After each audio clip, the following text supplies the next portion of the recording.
Taxes are the way we cover the costs of living in a civilised society. They're the foundation of modern society. We use them to pay for schools, hospitals, roads and public infrastructure, and we ensure that there's a safety net in place for the most vulnerable, or at least we try. Yet, despite their importance, taxes are often viewed with suspicion and negativity. Why is something so vital to the common good so often portrayed as a burden, as theft, or even an attack on personal freedom? I think that a major reason why people view taxes negatively is the language used to describe them. The media and politicians frequently frame taxes in combative terms, using phrases like tax raids, punitive taxes, or tax burden.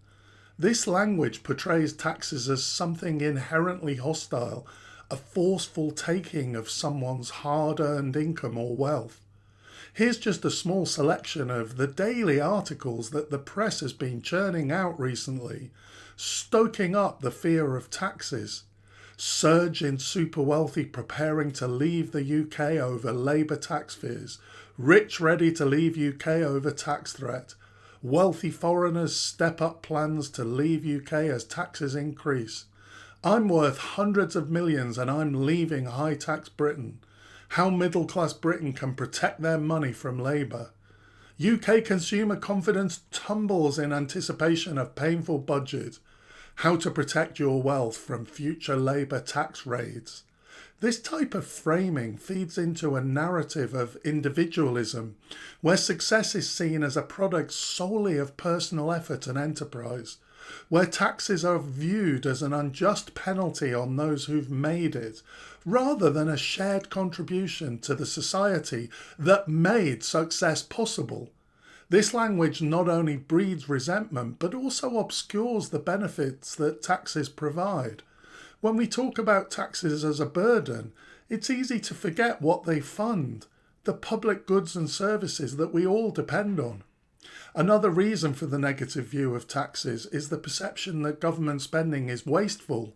Stories of bureaucratic inefficiency or public projects that go over budget are amplified, reinforcing the belief that tax money is squandered, and this leads to a sense of futility.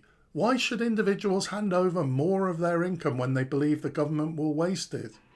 We currently have a crop of incompetent, self-serving politicians, so I can understand why people don't want to give money to such people. And there definitely are examples of government inefficiency, but I think that this perception is often exaggerated.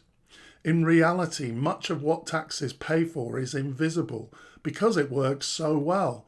Public health systems prevent diseases, roads allow us to move freely, schools educate future generations. When these services function smoothly, they're taken for granted. Only when they fail do they become visible. This creates a bias where inefficiencies are more memorable than successes, contributing to a negative view of taxes. The negative view of taxes also links to the broader cultural shift towards individualism. In many countries, particularly in the West, there's an emphasis on self-reliance, personal responsibility, and the idea that wealth and success are earned solely through individual effort. Taxes in this context are seen as a way of punishing success by redistributing wealth to those who haven't earned it. For me, this view ignores the reality of how interconnected our lives and economies truly are. No one achieves success in isolation. Businesses rely on public infrastructure, educated workers, and a functioning legal system, all of which are funded by taxes. The success of the few is built on the contributions of the many, and taxes are the mechanism by which this social contract is maintained. However, the narrative of individualism can blind people to this reality, making them resent taxes rather than seeing them as a contribution to the collective good. One of the practical reasons for the negative perception of taxes is how visible and direct the act of paying them is. People receive a paycheck and they can clearly see the portion that goes to the government. This visibility can make the act of paying taxes feel immediate and personal, as if the government is taking money directly from our pockets.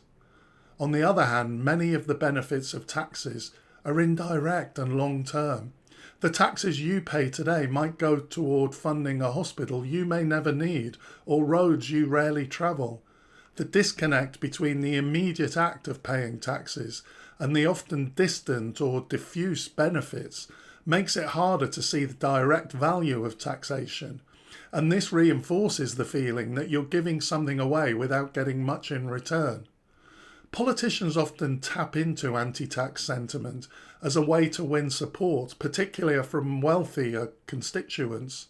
By promising tax cuts, they appeal to people's desire to keep more of their income and reduce the feeling of government overreach. However, these promises come at a cost. Public services are cut, infrastructure deteriorates, and inequality increases. 1980s Thatcherism and the last 14 years of austerity have resulted in precisely this. Despite the negative framing of taxes, there is substantial public support for increased taxes, particularly when the revenue is used to fund essential public services like healthcare, education, and infrastructure. Numerous polls in the UK have shown that a majority of the population supports higher taxes if it leads to better funded public services and greater equality. A recent poll by Ipsos shows that 40%, 2 in 5 people, want increased spending on public service, even if that means paying more tax. Only 27% believe the opposite, that taxes should be cut, even if it means cuts in public health services. An earlier poll by the National Centre for Social Research suggests that support for increased taxation and spending on health, education and social benefits is over 50%. It also shows that 49% agree that government should redistribute income from the better off to those who are less well off. Where do we ever hear the press reporting this fact?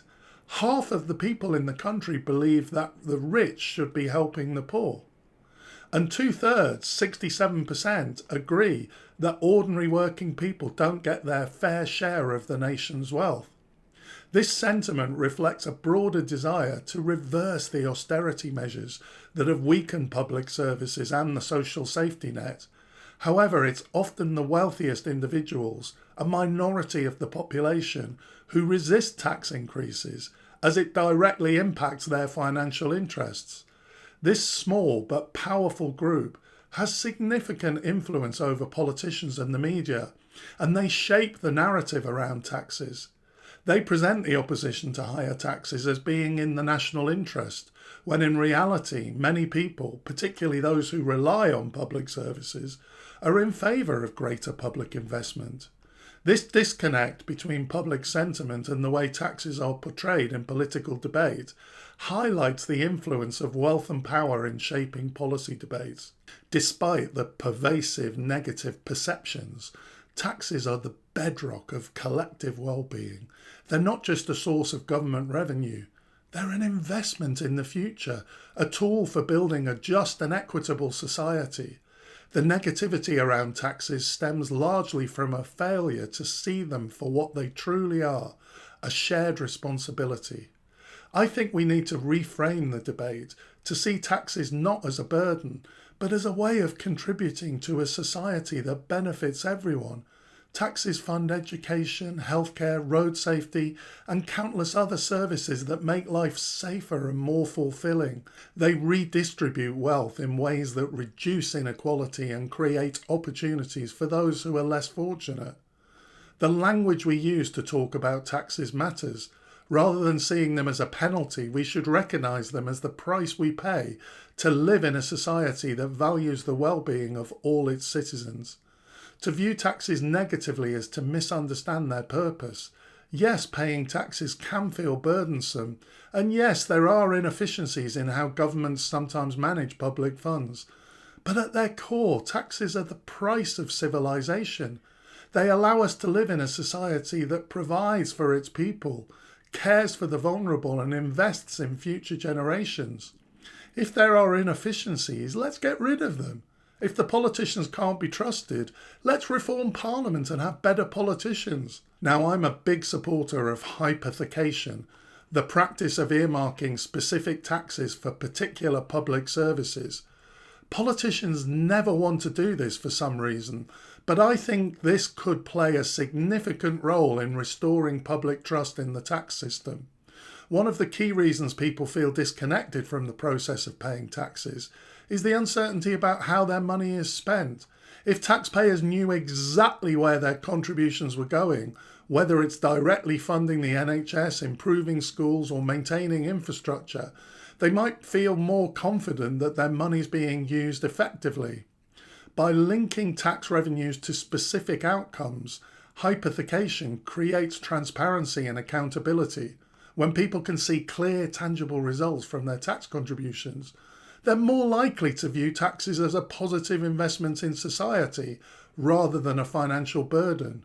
We need bold, courageous politicians who can sell this idea to the public. Given the public support for higher public spending, I think there is a great possibility that this could be done.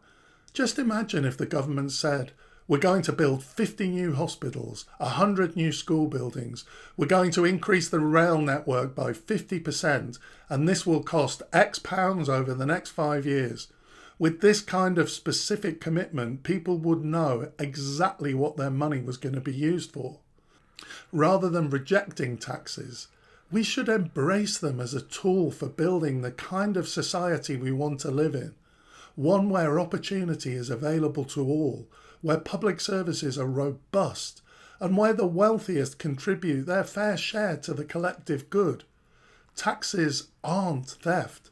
They're a moral and practical necessity for any functioning, equitable, and civilised society. Thanks for watching, and I'll see you next time.